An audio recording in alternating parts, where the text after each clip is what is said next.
Hello everyone, welcome back to the channel. इस video में हम डिस्कस करेंगे रेजिस्टेंस टू द दिल्ली सल्तनत से आगे के टॉपिक्स को। अगर आपने पार्ट 1 नहीं देखा है तो आप पहले पार्ट 1 देख लीजिए ताकि आपको कनेक्टिविटी करने में इजी रहे, आप इजीली कंसेप्ट्स को अंडरस्टैंड कर पाएँ। तो चलिए शुरू करते हैं। रेजिस्टेंस टू द दिल्ली सल्तनत। रेजिस्टेंस का मीन्स होता है अपोजिशन और रिफ्यूज़। ठीक है, तो हम इस टॉपिक में ये डिस्कस करेंगे कि किन किन एरियाज़ में दिल्ली सल्तनत का सपोर्ट नहीं किया गया था, वहाँ के लोकल किंगडम्स और लोगों ने दिल्ली सल्तनत को रिफ्यूज़ किया था या उनके पावर को अपोज किया था।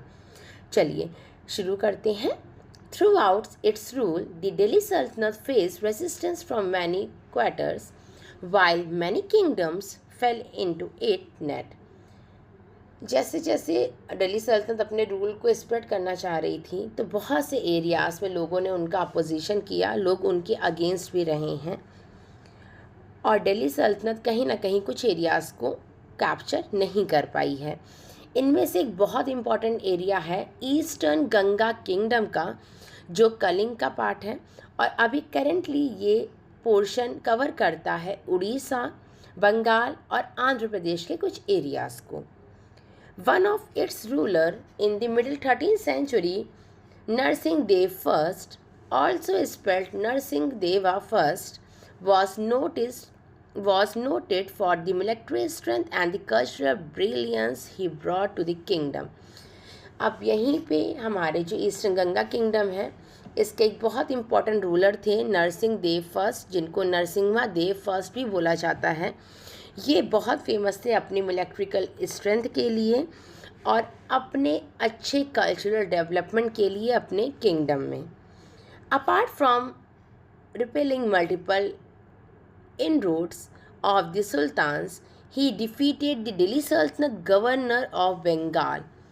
इन्होंने बहुत से सुल्तान्स को हराया और उन सुल्तान्स में एक बहुत इम्पॉर्टेंट पर्सन जो गवर्नर था दिल्ली सल्तनत का बंगाल से, उसको भी इन्होंने डिफीट किया था। तो कहीं ना कहीं हम ये बोल सकते हैं कि जो ईस्टर्न गंगा किंगडम है वो पूरी तरीके से अपोजिशन में था दिल्ली सल्तनत के। Partially to the commemorate these victories, he built a framed Surya temple at Konark at present Odisha। अपनी विक्ट्री को सेलिब्रेट करने के लिए इन्होंने सूर्य टेम्पल जो कि कोणार्क में लोकेटेड है, और कोणार्क हमारे करंट उड़ीसा का पोर्शन है, वहाँ पे इन्होंने सूर्य टेम्पल को बनवाया था। चलिए इस इमेज को देख लेते हैं। ये इमेज है statue of Narasimha Deva first, जो बैठे हैं अपने थ्रोन पे और उनके आसपास अटेंडेंट्स और म्यूजिशियंस है। जैसा हमें पता है कि ये वहाँ के किंग थे तो वो अपने थ्रोन पे बैठे हुए हैं और आसपास देखिए नीचे जो भी लोग आपको दिख रहे हैं अगल बगल में, ये सब म्यूजिशियन है क्योंकि उस टाइम पे कल्चर भी बहुत अच्छे से फ्लरिश कर रहा था। ठीक है, और कुछ अटेंडेंट्स हैं उनके। ठीक है, नेक्स्ट पैराग्राफ हम डिस्कस कर लेते हैं।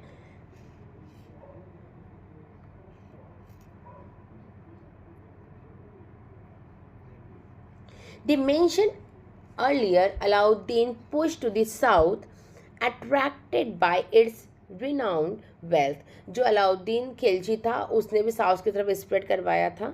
ठीक है, और मलिक काफूर जो उनका एक स्लेव था उसने बहुत इंपॉर्टेंट रोल प्ले किया है दिल्ली सल्तनत को कहीं ना कहीं साउथ के कुछ पोर्शंस को कवर करने में। ठीक है, और वो बहुत अट्रैक्ट हुए थे साउथ की वेल्थ से। साउथ कल्चरल डाइवर्सिटी भी बहुत सी है साउथ में। ठीक है, और हमारे नेचुरल रिसोर्सेज भी बहुत अबेंडेंट हैं। At that time the Hoysala ruled part of southern India, mostly present in Karnataka and fended off several attack from the Delhi सल्तनत। अब हम सेकेंड रूल के बारे में पढ़ेंगे। होयसला का रूल था हमारे सदर्न इंडिया में। हमने इससे पहले पढ़ा उड़ीसा के एरिया में, उड़ीसा, आंध्र प्रदेश और कलकत्ता के एरिया में हमारे पास थे ईस्टर्न गंगा किंगडम। उसी तरीके से कर्नाटका के एरिया में थे होयसला। ठीक है। इन्होंने भी खुद को प्रोटेक्ट किया, फेंडेड ऑफ मीन्स कि प्रोटेक्टिंग देमसेल्फ, ठीक है, from several attacks from the Delhi सल्तनत। दिल्ली सल्तनत की तरफ से होने वाले अटैक से इन्होंने खुद को प्रोटेक्ट किया है, ठीक है। और ये एक इंडिपेंडेंट किंगडम की तरह ग्रो हुए थे, फ्लरिश हुए थे। However, weakened by these attacks, the internal conflicts, the Hoysala kingdom declined, and in mid-14th century was absorbed into the Vijayanagar Empire further south sea below। ठीक है, अब ये एक नीचे हम मैप देखेंगे, उसमें हम डिस्कस करेंगे। लेकिन होयसाला में बहुत से अटैक हुए, इन्होंने उसके अगेंस्ट बात भी करी या अपने एफर्ट्स डाले, लेकिन कहीं ना कहीं इन अटैक से इनकी इकॉनमी बहुत वीक हो गई। इकॉनमी में बहुत से कॉन्फ्लिक्ट्स होने लगे इनकी किंगडम में, और धीरे धीरे मिड ऑफ 14th सेंचुरी में ये होयसाला का जो किंगडम था वो मिल गया विजयनगर एम्पायर में। विजयनगर एम्पायर भी हमारा साउथ इंडिया में ही पड़ता है। अभी हम एक नीचे मैप आएगा, उसमें हम विजयनगर एम्पायर को भी देखेंगे। चलिए, अब एक इमेज दी हुई है, ये इमेज देखिए, आपको मिडिल में एक शेर लाइन दिखेगा और यहाँ पर एक पर्सन दिखेगा, और आप अगर इसको प्रॉपर ऑब्जर्व करोगे तो आप ये देख पाओगे कि ये पर्सन उस लाइन पे अटैक कर रहा है, ठीक है। तो चलिए देख लेते हैं कि लाइन है क्या ये। दी होयसाला बुल्ट मैग्निफिकेंस टेम्पल्स, होयसाला ने बहुत इंपॉर्टेंट टेम्पल्स को बनाए थे। For instance those of Belur, this picture and Halebidu. अच्छा, बेलूर एंड हलीबीडू में हमारे बहुत से टेम्पल्स हैं, ये दोनों ही हमारे कर्नाटका के तरफ पड़ते हैं, ठीक है। एक बहुत इंपॉर्टेंट टेम्पल है जो बेलूर में है, लॉर्ड विष्णु का ये टेम्पल है, और इस टेम्पल का नाम है दी चिन्ना केशवा टेम्पल। और जो हमारा एक और टेम्पल है लॉर्ड शिवा का, जो हेलीबीडू में है, इस टेम्पल का नाम है होयसालास्वरा टेम्पल, और ये लॉर्ड शिवा का टेम्पल है। तो चलिए हम एक बार ये देख लेते हैं कि ये जो इमेज है इसमें एक लायन पे अटैक करते हुए दिखाया है, इसकी क्या मीनिंग है, या होयसला जो एम्पायर था, जो एरिया था, उसका नाम कैसे पड़ा था, ठीक है। द स्कल्पचर ऑफ फिगर 2.9 में जो पिक्चर दी गई है वो एक स्टोरी को डिफाइन करती है, उसके पीछे एक स्टोरी है, ठीक है। Behind the Hoysalas emblem, Kannada folklore recounts the story of the साला, a young man। एक कन्नड़ में, एक कनाडा में एक स्टोरी है, एक यंग मैन है, उसका नाम था साला, ठीक है। और वो फाइट करता है लायन से अपने गुरु को सेव करने के लिए। तो इस इमेज में यही चीज़ दिखाया है कि ये लायन है और ये वो साला पर्सन है, इसका नेम है, और ये किसको मार रहा है, उस लायन को मार रहा है। उस लायन को मारने का रीज़न क्या था, क्योंकि वो अपने गुरु को सेव कर रहा होता है लायन से, ठीक है। Who fought a lion to save his guru, giving the dynasty its name Hoysala. Hoy means strike, साला उस पर्सन का नाम, ठीक है। तो इस तरीके से इस डायनेस्टी का नाम पड़ा था होयसाला, मीन्स वो पर्सन जो बहुत ब्रेव था और जिसने लायन के अगेंस्ट स्ट्राइक करी या प्रोटेक्ट करा अपने गुरु को लायन से, ठीक है। चलिए नेक्स्ट पैराग्राफ में आ जाते हैं। अब हमने दो तो डिस्कस कर लिए इंपॉर्टेंट जो साउथ में हमारे हैं कहीं ना कहीं, और एक हमारा ईस्टर्न एरिया को कुछ कैप्चर करता है। अब बात करते हैं कि क्या इनके अलावा भी कुछ एरियाज़ थे जहाँ पे दिल्ली सल्तनत को सक्सेसफुली अपना इम्प्लीमेंटेशन नहीं कर पाया था। तो चलिए शुरू करते हैं। द दिल्ली सल्तनत also faced rebellion from the emergency of several independent regional सल्तनत। बहुत से इंडिपेंडेंट रीजनल सुल्तान्स थे जिन्होंने भी दिल्ली सल्तनत को अपोज किया है। जैसे बहुत इम्पॉर्टेंट है ब्राह्मणी सल्तनत, ठीक है।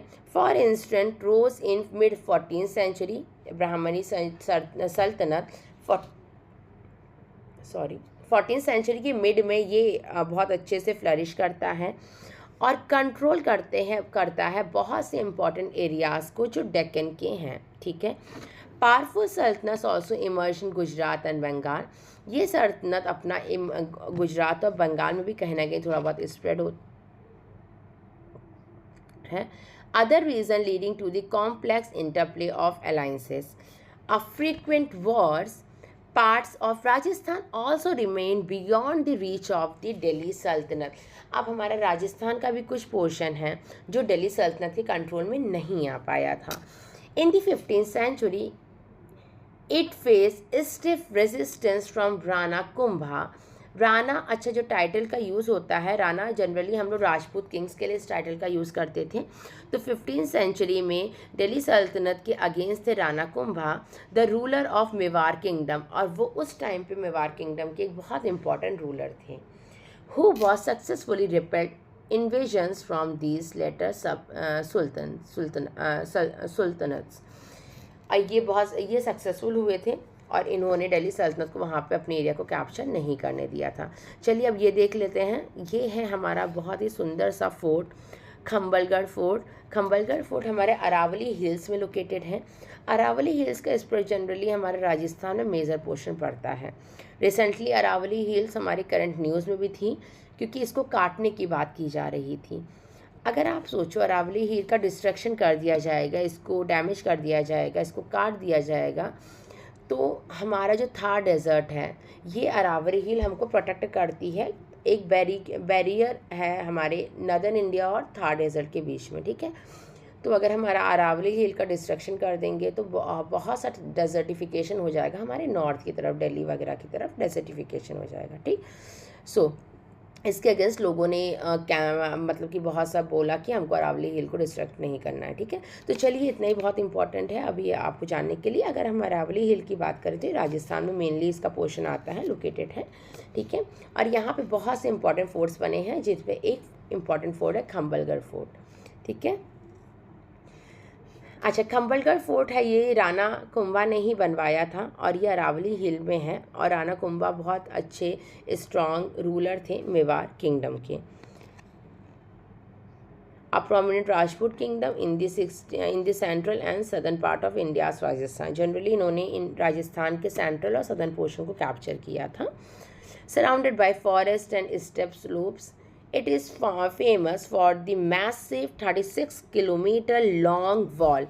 अगर हम इस फोर्ट की बात करें तो ये फेमस है अपनी मैसिव लॉन्ग वॉल के लिए, जो पूरी 36 किलोमीटर की लॉन्ग वॉल है, ठीक है। चलिए ओके, लेट्स एक्सप्लोर में क्वेश्चन दिया हुआ है कि why do you think such locations were chosen for many of the medieval forts. आपको क्यों लगता है कि जनरली जो फोर्ट्स होते थे वो कहीं ना कहीं हिल एरियाज में बनाए जाते हैं या उनका फोर्टिफिकेशन किया जाता था, उनको चारों तरफ से उनकी घेराबंदी की जाती थी। क्या क्या प्रोस और कॉन्स हो सकते हैं, क्या पॉजिटिव पॉइंट हो सकते हैं किसी फोर्ट को ऐसी लोकेशन में बनाने के, और क्या नेगेटिव पॉइंट हो सकते हैं। तो अगर हम प्रोस की बात करें तो बेटर डिफेंस कर सकता है फोर्ट अपने आप को, कि कोई भी वॉरियर आएगा तो कहीं ना कहीं एक ऐसे एरिया में है जहाँ तक ईजिली पहुँचा नहीं जा सकता है, ठीक है। वहाँ से एक ऊंचाई में होने के कारण तो ये सब कुछ नेगेटिव इम्पैक्ट्स हो सकते हैं। चलिए अब नेक्स्ट हमारा एम्पायर है the Vijayanagara empire. While the Delhi Sultanate grew politically more unstable, a new center of power emerged in south। जब दिल्ली सल्तनत ग्रो कर रहा था पॉलिटिकली और बहुत ही अनस्टेबल तरीके से ग्रो कर रहा था, तो साउथ में एक नई एम्पायर का स्टार्ट होता है, इमर्जन होता है। और वो इमर्जन होता है, दो ब्रदर्स उसको बेसिकली फाउंड करते हैं या बनाते हैं कह सकते हैं। उन दोनों ब्रदर का नाम है हरिहरा एंड भूका, ठीक है। Who had initially served as a governor under the Mughal Mohammad bin Tughlaq. ये दोनों ही ब्रदर्स मोहम्मद बिन तुगलक के अंदर एज अ गवर्नर सर्व कर चुके थे। तो ये इफ़िशिएंट थे अपने काम में और इनको प्रॉपर तरीके से ये आइडिया था कि किसी भी एम्पायर को कैसे ग्रो किया जा सकता है या किसी भी एम्पायर में काम करने के लिए कौन कौन सी डिफ़िकल्टीज आ सकती हैं, हम उन्हें कैसे सॉल्व कर सकते हैं। Eventually rejected Delhi's authority and established an independent kingdom that became the significant force in South India and grew into the Vijayanagara empire. अब ये दोनों ही भाई जो थे ना, ये तुगलक डायनेस्टी जो हमारी दिल्ली सल्तनत की डायनेस्टी है वहाँ पर एज अ गवर्नर वर्क कर चुके थे और वो धीरे धीरे रिजेक्ट कर देते हैं दिल्ली सल्तनत की अथॉरिटी को और वो अब अपने एक अलग किंगडम इस्टेब्लिश करते हैं और उस किंगडम का नाम था, उस एम्पायर का नाम था द विजयनगर एम्पायर, जो इंडिया की साउथ में लोकेटेड है, ठीक है। ओके, यहाँ पर एक देखिए बहुत ही सुंदर सी पिक्चर फिर से हमको देखने को मिलती है। ये पिक्चर है a session of the ruins of Vijayanagara city. Ruins मतलब कि खंडहर। विजयनगर सिटी जब टूट गई, खंडहर हो गई, खंडित हो गई, तो उसके जो बचे हुए अवशेष हैं उनकी पिक्चर दी गई है। करेंटली ये हम्पी में लोकेटेड है। हम्पी विजयनगर एम्पायर की कैपिटल थी। A large building of the Virupaksha temple, और ये जो लार्ज ह्यूज बिल्डिंग देख रही है इतनी सुंदर सी, ये है विरूपक्ष टेम्पल। ठीक है। अच्छा, अगर हम हम्पी की बात करें तो हम्पी कर्नाटका में प्रेजेंटली लोकेटेड है। चलिए, डोंट मिस आउट, एक बहुत ही इंटरेस्टिंग सा फैक्ट आपको देखने को मिलेगा। According to the popular folklore, Harihara and Bukka witness the remarkable sight at the Hampi at present day Karnataka. A hare turned around the chasing a pack of hounds, symbolizing unexpected strength and courage. When they recounted this incident to their guru, Vidya, ये important है, इनके जो गुरु थे Vidyaranya, he interpreted it as a symbolic of resilience and bravery.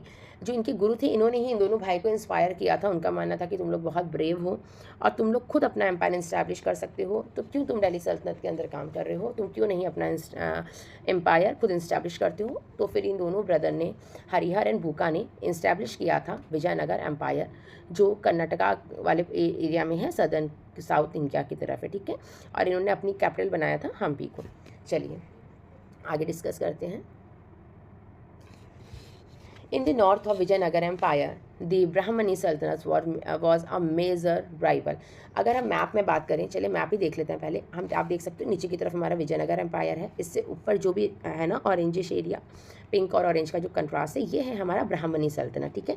तो विजयनगर के empire में इनके जो राइवल थे, वो राइवल इनके नॉर्थ की डायरेक्शन में थे। विजयनगर एम्पायर से अगर हम लोकेशन की बात करें, और इन्हीं ने प्रॉब्लम क्रिएट करने की कोशिश करी थी विजयनगर एम्पायर की, या हमेशा इनके साथ लड़ाई करते रहते थे। ठीक है। तो मेजर राइवल्स जो थे इनके, ये थे हमारे 5 इंडिपेंडेंट स्टेट जो डेक्कन सल्तनत है। ठीक है। ब्राह्मणी सल्तनत या डेक्कन सल्तनत हम कह सकते हैं। और ये 5 जो हैं इनके नेम्स गिवन हैं, ये बहुत इंपॉर्टेंट हैं। बीजापुर, गोलकोंडा, बेरार, अहमदनगर एंड बिदार। ठीक है। Each ruled by the former governor और तरफदार। इनमें जो मेन हेड होता था वो गवर्नर होता था। ठीक है।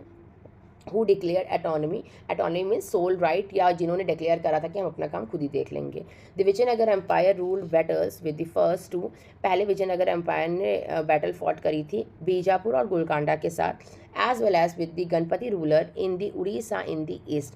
इसी के साथ साथ इन्होंने लड़ाई की है गणपति रूलर जो उड़ीसा में है। ठीक है। और उड़ीसा हमारे ईस्ट लोकेशन में आती है। ठीक है। चलिए थिंक एंड अबाउट इट में पढ़ लेते हैं, थिंक अबाउट इट में पढ़ लेते हैं। How you notice the term pati in the title of Ganapati. आपको क्या लगता है कि पति का क्या मीनिंग होगा। यहाँ पे जो गणपति रूलर है जो उड़ीसा में हमारे थे, तो पति का मीन्स होता है लॉर्ड और master, and was commonly use by many ruling dynasty. पति का यूज़ जनरली रूलिंग डायनेस्टी में जो राजा महाराजा होते थे वो अपनी पावर को दिखाने के लिए सिग्निफिकेंटली यूज़ करते थे। इसका मतलब है या तो फिर लॉर्ड, ठीक है, लॉर्ड, या एक ऐसा पर्सन जो पूरी सभा को देख रहा है, वहाँ का मास्टर है। ठीक है। तो ऐसे ही गणपति में भी पति लगा हुआ है। The Vijayanagara kings were called Narapati. Vijayanagara के जो किंग्स थे उनको बोला जाता था नरपति। ब्राह्मणी सुल्तनत के रूलर्स को बोला जाता था अश्वपति। मराठा रूलर्स को बोला जाता था Chhatrapati. Each title reflecting different aspects of kingship, और हर टाइटल अलग अलग एस्पेक्ट्स रिफ्लेक्ट करता है किंगशिप और उसके पार के। चलिए डिस्कस कर लेते हैं मीनिंग क्या है। नरपति मीन्स लॉर्ड और मास्टर ऑफ मैन। नर मतलब इंसान होते हैं, पति मतलब कि लॉर्ड और मास्टर। ठीक है। तो जो लोगों का लॉर्ड है या मास्टर, उसे बोलेंगे नरपति। ठीक है। अब ये याद रखिएगा कि नरपति विजयनगर एम्पायर के जो किंग्स हैं उनके लिए यूज़ किया गया था। अश्वपति, अश्व मतलब हिंदी में अश्व मतलब घोड़ा होता है। ठीक है। तो जो मास्टर है घोड़ों का, जिसके पास बहुत सारे हॉर्सेस हैं, वो हो गया अश्वपति। और जनरली अश्वपति टाइटल का यूज़ किया था ब्राह्मणी सल्तनत के रूलर्स ने। ठीक। छत्रपति मतलब कि छत्र मीन्स छाता, और जैसे छाता हमको प्रोटेक्ट करता है, वैसे ही जो राजा होता था ना, वो एक बड़े से छत्र जैसे कुर्सी उनकी होती थी, ऊपर से छाता होता था। इसका मतलब है कि वो अपनी किंगडम को प्रोटेक्शन प्रोवाइड कर रहा है। ठीक है। रॉयल अम्ब्रेला के नीचे हमारा रूलर बैठा हुआ है और वो अपनी किंगडम को प्रोटेक्शन, उनके वेलफेयरमेंट के लिए काम कर रहा है। तो मराठास ने यूज़ किया था छत्रपति टाइटल का। ठीक है।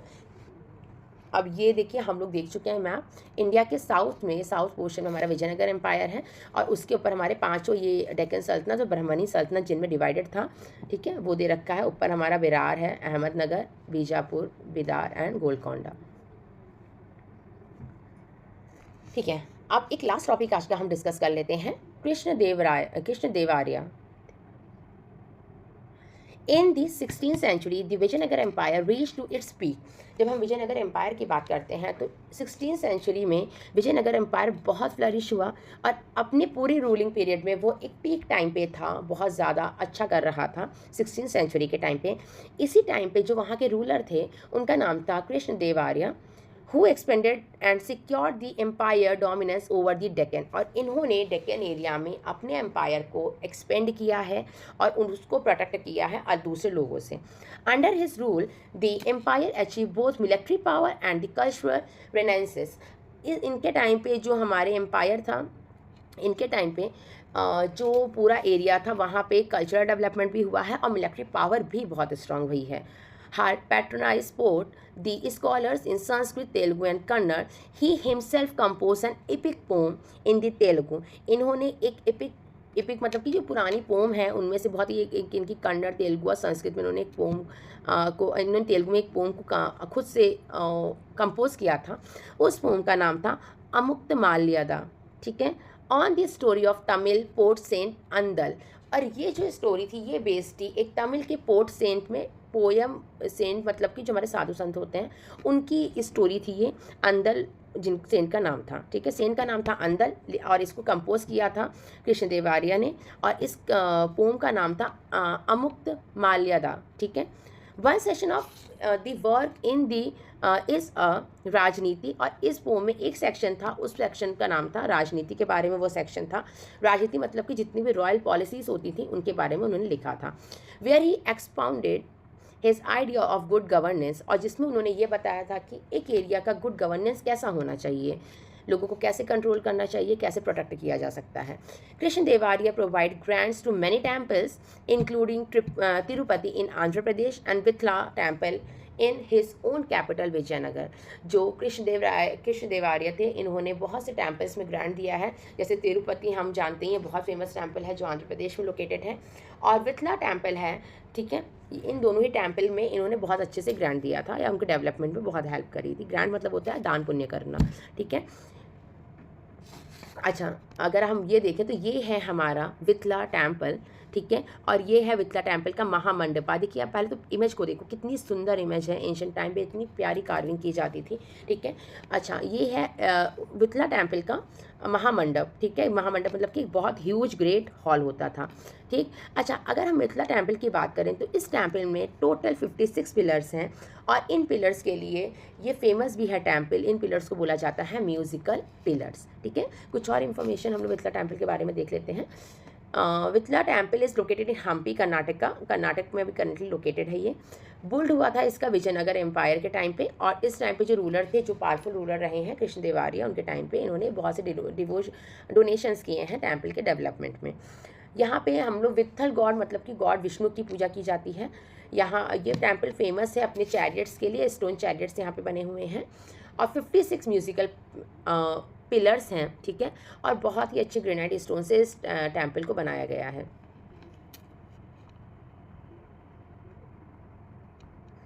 ठीक है, ओके लेट्स एक्सप्लोर में आ जाते हैं। फिगर 2.14 ये देखिए 2.14 है। इसमें एक पैनल दिया हुआ है विथला टेम्पल में। ये हमको पैनल उस टेम्पल का जो पत्थर थे ना उसमें से एक छोटी सी इमेज दे रखी है, और इसमें आप देख सकते हो अलग अलग लोग, कोई घोड़े में है और कोई कुछ अलग अलग एक्टिविटीज़ को कर रहे हैं लोग। ठीक है, कैमल्स भी देखने को मिलते हैं, एलिफेंट्स भी देखने को मिलते हैं। तो चलिए देख लेते हैं। In figure 2.14 the elephants do you observe. क्या आपने ऑब्जर्व किया एलिफेंट्स को? Yes we have observe. First row में हमारी एलिफेंट्स से दिए हुए हैं। What do they tell you about the life then? आपको क्या लगता है कि ये एलिफेंट्स क्यों यूज़ किए जाते होंगे या एनिमल्स क्यों यूज़ किए जाते होंगे? इन वेपन्स का कैसे यूज़ किया जाता होगा? तो वेपन्स हमारा जो है, हम कह सकते हैं वेपन्स का यूज़ हो सकता है कि वॉरफेयर के लिए, लड़ाइयों में किया जाता हो या हंटिंग वगैरह के लिए किया जाता हो। एनिमल्स हमारे इंपॉर्टेंट थे एंशिएंट टाइम पे, हॉर्स, एलिफेंट, इनका भी हम लोग यूज़ ट्रांसपोर्टेशन के फॉर्म में भी करते थे, और वॉर के टाइम पे भी हम एलिफेंट्स में सवारी बन के जाते थे, सवारी उसको बना के ले जाएंगे, हॉर्सेस में बैठ के हम वॉर भी करते थे। ठीक है, और जो एक्टिविटीज़ हैं वो शो करता है रॉयल एंड मिलिट्री लाइफ को, कि लोग उस टाइम कैसे रहते थे। ठीक है, After winning many war against the neighbors, Krishnadevaraya died of the illness इन 1529। बहुत सी लड़ाइयाँ करने के बाद अपने वॉरियर से, अपने अगेंस्ट के जो लोग थे उनसे लड़ाइयाँ करने के बाद कृष्णदेव अपने नेबरिंग प्लेसेस से लड़ाई करने के बाद कृष्णदेवराय की डेथ हो गई इलनेस से 1529 में। द डेक्कन सल्तनत formed a coalition and defeated the Vijayanagar force led by the Ramaraya. Krishnadevaraya son in law, Ramaraya कौन थे? कृष्णदेवराय के सन इन लॉ थे, ठीक है। बैटल ऑफ तालीकोटा में ये बैटल हुई थी, ठीक है। बैटल ऑफ तालीकोटा के बारे में देख लेते हैं। बैटल ऑफ तालीकोटा 1565 में हुई थी, ठीक है। किसके बीच में हुई थी? विजयनगर एम्पायर और डेक्कन सल्तनत के बीच में हुई थी। विजयनगर एम्पायर की तरफ से रामार्य जो हमारे सन इन लॉ थे कृष्णदेवराय के, वो मेन लीडर थे और विजयनगर एम्पायर की आर्मी डिफीट हो गई थी, ठीक है। हम्पी वॉज डिस्ट्रॉयड, हम्पी को डिस्ट्रॉयड कर दिया गया, उसे लूट लिया गया, तभी हमने ऊपर इमेज में देखा था, ठीक है। Led to decline in Vijayanagara empire, और यहाँ से विजयनगर एम्पायर का डिक्लाइन हो जाता है। इस बैटल को, बैटल ऑफ तालीकोटा को ही बोला जाता है बैटल ऑफ राक्षसा तांगड़ी, ठीक है। इसका अदर नेम है, इसको देख लीजिएगा एक बार, आपकी बुक में नहीं गिवन है, एडिशनल पॉइंट्स मैंने कुछ करवा दिए हैं आपको, ठीक है। ओके, अच्छा, जब ये तहस नहस हो गया तो इस एरिया को भी डेक्कन सल्तनत ने कैप्चर कर लिया था। वहाँ पे जितनी भी सिटीज़ थी उनको लूट लिया गया था, and houses, shops, building places and most of the temples were destroyed, और हर चीज़ को डिस्ट्रॉय कर दिया गया था। सिविलियन पॉपुलेशन मैस्कर, उनको भी, सिविलियन पॉपुलेशन को भी मार दिया गया था। वहाँ पे बहुत ज़्यादा खून खराबा हो चुका था। It was left in drinks, और आज के टाइम पे हमें इनके सिर्फ अवशेष देखने को मिलते हैं। After this the empire fragmented into the small region ruled by the Nayakas. इसके बाद इस एम्पायर को स्मॉल रीजनल रूलर्स ने रूल किया है, ठीक है। नायकास इन्होंने रूल किया है। Who were formal military governor. The empire came to an end in the middle 17th century, और धीरे धीरे ये एम्पायर एंड हो गया मिड 17th सेंचुरी में। तो हमने ये देखा विजयनगर जो कृष्णदेवराय के टाइम पे बहुत पीक में रहा है 16th सेंचुरी में विजयनगर एम्पायर, और इसने डेवलप शुरू कर दिया था 17th सेंचुरी से, ठीक है। अब आप यहाँ पर रिलेट कर सकते हैं जो हम्पी में जितना भी डिस्ट्रक्शंस हुआ है, और ये सारे रुइंड हैं, ये अवशेष आपको देखने को मिलेंगे डिस्ट्रक्शन के बाद, कैसे तहस नहस हो गया था पूरा एरिया, ठीक है। आज के लिए इतना ही, कल हम स्टार्ट करेंगे नेक्स्ट टॉपिक दी मुगल्स, ठीक है। तो चलिए, आप अच्छे से पढ़ाई करिए और वीडियो को प्रॉपर देखिए, और अगर आपको वीडियो पसंद आया तो इसे लाइक शेयर और सब्सक्राइब करना मत भूलिएगा। चलिए, मिलते हैं दूसरे वीडियो में।